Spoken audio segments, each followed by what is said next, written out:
Good everyone, and welcome to today's video. Today it's a review on the P-66 Vanguard. Now I will admit it was a bit of a bastard to get footage for this thing because, well, the enemy teams just kept dying really. And fair enough, the first flight didn't exactly end well. I believe it's the first flight that I'm actually going to show you if I recognise the map. But the P-66 Vanguard is essentially an export aircraft that US didn't want. It was built by Volti Aviation, and essentially the US didn't want this thing. China said, yeah, let's have some. And, well, this thing didn't exactly have a good combat record. What I mean by that? Well, every single one of them uses ground targets by the Japanese. According to Hairyfeet, at least. Um, I just find that funny because, well, I mean, you could say this plane did have a use, and China got their money's worth for teaching the Japanese a bit of target practice, but I just don't think that's practical. But jokes aside. So the P-66 Vanguard, to me, flies very similar to a Corsair F4U-1A. What I mean by that? Well, the Corsair is obviously a very heavy plane, and, well, the P-66 is not really a heavy plane. It doesn't feel heavy. It's actually quite maneuverable when you throw it around a bit. It's just, you lose a lot of energy, and I've never really been sure why. I don't know what causes this thing to lose so much speed, but even so. Now, I haven't spaded the DB3A yet, so you won't see that, but obviously, I would have spaded it by the time I record it, so yeah, but just point out. I've been flying a lot at H81, obviously, you'll get that first flight soon enough. In fact, it will be probably before this, but even so. And obviously, the P-66, I got done in about 5 flights, I think, if I remember rightly. I'll show you. But across the board, I got 5 kills, no deaths, 7 ground targets. Now, I do think this thing is a bit of a poor plane. It can still work if you fly it right. Now, Hairyfeet covered this thing in a video, I think he did about a week or so ago, and he said it was a bit of a trash plane. Now, I'm going to disagree, but I know what he means about the energy retention. It did feel a bit shit, but once you get this thing wound up, and once you get it in level flight, it's actually not that bad. It did feel nice to use. Firepower is 250 caliber machine guns and 4 7.62 machine guns. It's very similar to the H81, so if you're used to the H81, you're used to this. It's just the guns are a bit more out, or the wing guns are a bit more out, so you do need to set your conversions to about 400 meters, I find. That seems to work pretty well. Again, universal rounds in the 12.7s, stealth in the 7.62s.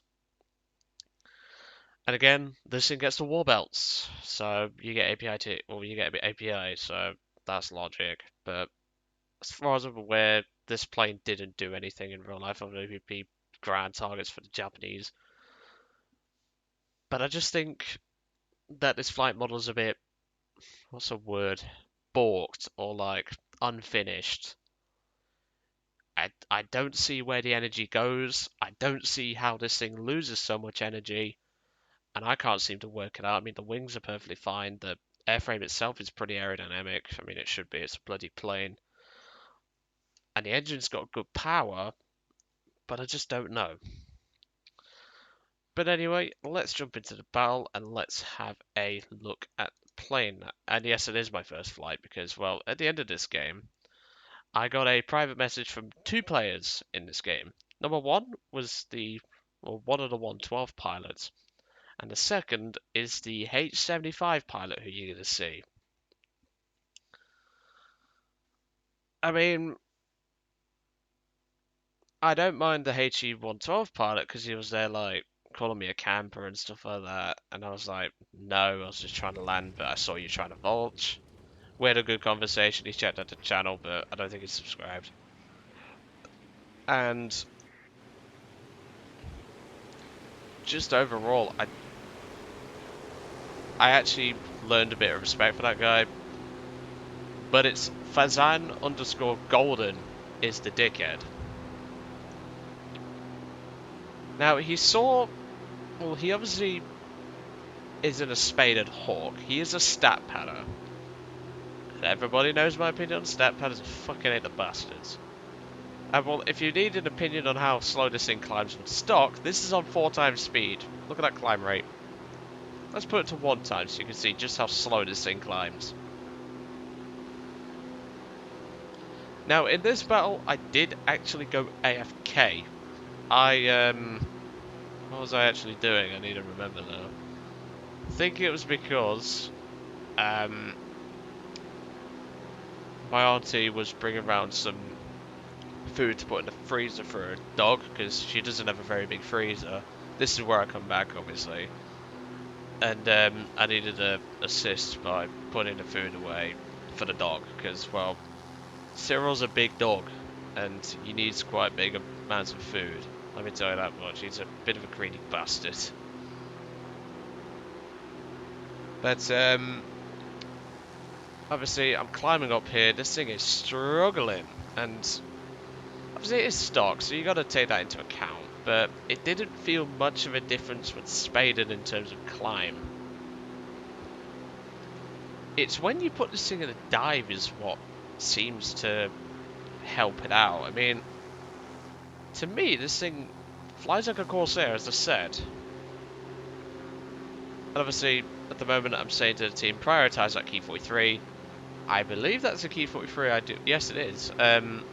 Spoiler alert, I deal with that guy later. But as you can see, the enemy team has started off by dying a bit, but now my team's going to start dying a bit. And the ironic thing is, Fazang_Golden messaged me at the end of the game, called me a coward because I left, because, well, there's no point me staying, is there? Well, my team's dead, spoiler alert. But apparently I'm the coward, yet he ran from me for a good couple of miles. That makes sense, don't it? But even so. I do spot Fazan's plane in a moment. I believe that's him just underneath the clouds. Just there. I don't know why I'm pointing, but just there where I looked. I believe that is him. If I can get... Let's have a look. Yes, it is. It is him. I thought so. But you can see, he's not doing anything for his team at the moment. He's just flying away. He's a pathetic stat padding little shit. I mean, look at that. Look at that. I mean, 191. Hate the fucking thing. Glad it went up to 2.3 BR. I-16 Type 18. F2A1. 875. Just look at that. This is probably one of the most pathetic players I've seen in a while.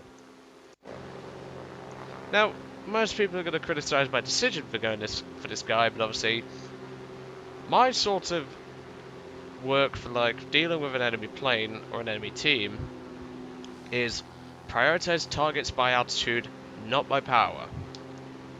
I know that seems a bit daft, but a Spaded H-75 in good hands can basically beat anything. So, that's why. Obviously, this pathetic stat padding little shit is being rather ironic. Obviously, he is going to turn for me, and I'm not going to get a very good shot on him, because, well, the rudder on this thing felt a bit weird. You'll see what I mean. Like, I tried to use the rudder to obviously score a shot on him, but it just didn't respond. I was thinking, okay. Well, there is one thing you can do against a H-75. Obviously, this is a mixed game, as you can probably already bloody tell. And obviously, I didn't notice at the time, but you can actually outrun them. This thing is fast. It's at about this moment, though, I checked the team list, and, well, my team's dead. You can see on the left, there's just... oh, God, there's just... I had a lot of this Spade in China, as you can imagine, but...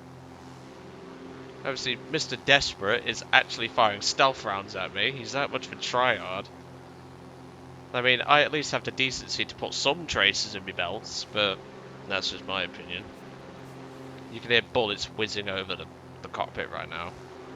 But look at the speed. For a stock plane, this thing's actually pulling away from a Spade and Orc, which... And I know this is going to sound daft, but I think this thing's got the flight model of an F4U-1A. But as a climb rate of a Yak-15 jet, and, well, to put that in perspective, people, the Yak-15 jet actually climbs worse than a Tu-2S. Yes, a bomber. It climbs worse than a bomber. But obviously I'm looking around, there's 5 enemy planes on the enemy team left. And I'm just keeping my speed up, and I am just gonna keep on going. There's no point me engaging a Spaded Hawk, because I checked his stats when I saw him, and why he was running away, and I worked out it was a step out of the second I looked. But I'm just keeping on going, I'm just keeping the speed up, and as you can see, 340 miles an hour pretty much the whole way down. This thing is just insane with its energy, or its speed control. Obviously, Chaika I've already crippled. I get a crit there, I believe he goes into a flat spin, if I remember rightly. But this is where I spot the key point 3, turn it over, brief burst, and sets him on fire. that was a good shot, but obviously I knew he'd come for me because obviously I'm closer. And I did lose a bit of speed pulling up for that I-15. You saw me lose about 70 miles an hour. That's what me and Hairyfeet have assessed about the actual, what's it called, the energy retention. It is poor. It honestly is bloody poor. But that's why you've got to make sure you don't do maneuvers that drain your speed. And here is where the second guy who messaged me in the game is gonna make an appearance. Obviously, he didn't message me actually in the game, he private messaged me is what I meant to say. I've dropped my landing gear, and I'm thinking, right, well my team's dead, I don't know what this thing is capable of. I'm just gonna land and J out. And this is where I spot the little vulturing bastard. I put the landing gear up, and I just throttle up. I'm thinking, right, well, you're trying to vulture. I'm just going to keep going. I just put in check, can I just land? Like, at the decency? The guy says, yeah. But the AA is going to kill him, so that's always nice. But obviously, I didn't want to fight a H-75, because I know how good a H-75 is. And I didn't know what this plane was capable of. And obviously he puts in chat there, because you decided not to, and I do respond in a pretty harsh manner, but it is true, he shouldn't have been trying to bulge. The I-15 Biz that we crippled earlier is going to crash for my second kill. One of the kills that I got in this plane was on a bot. It was on a 111 bomber that I saw, and just thought, I'll have a crack at it. See if I can shoot it down, and I did, so... That's... Well, I got 4 player kills and 1 AI kill. And in a moment, I believe he's about to crash. We'll quickly jump to his perspective. I mean, you can see his plane's pretty badly shot up, but I'm not really sure what he does. It appears he's stalling at the moment. AA is opening up on him, and he just crashes into the ground, I guess. Okay, yep, that's a pretty violent death, isn't it? But I do get the second kill, and that's the end of my contribution to the battle. Let's take a look at my team then. 1 air, 1 air, 1 air, 1 air, 1 air. I mean, we had some useless teammates. I mean, look at these 4. But you had some teammates who were eager to pull their weight. I mean, Delta Foxy, Kika, etc. Replay's been a bit bugged now. But I just don't think this plane is, or like, it's a good plane. It's just its climb rate's poor, and its energy retention just disappears the moment you put it in a turn, and I can't even work out why. Me and Hairyfeet can't work out. Like I say, I think it's got the flight model of an F4U-1A, where it loses a lot of speed and maneuvers, so that's probably my assessment. Fly it like an F4U-1A. Don't pull hard turns, and just, if you get an enemy on your ass, put your throttle down, and just keep going. Chances are, you will outrun them. That's my recommendation. But yep, I think this thing's a good plane. I just don't think it's the world's greatest, obviously with that energy retention. But with it flying like a Corsair, I think a lot of players are going to like this thing. I especially like it, and I think some of the F4U1A pilots are going to like it as well. Anyway, I'll see you all on the next one.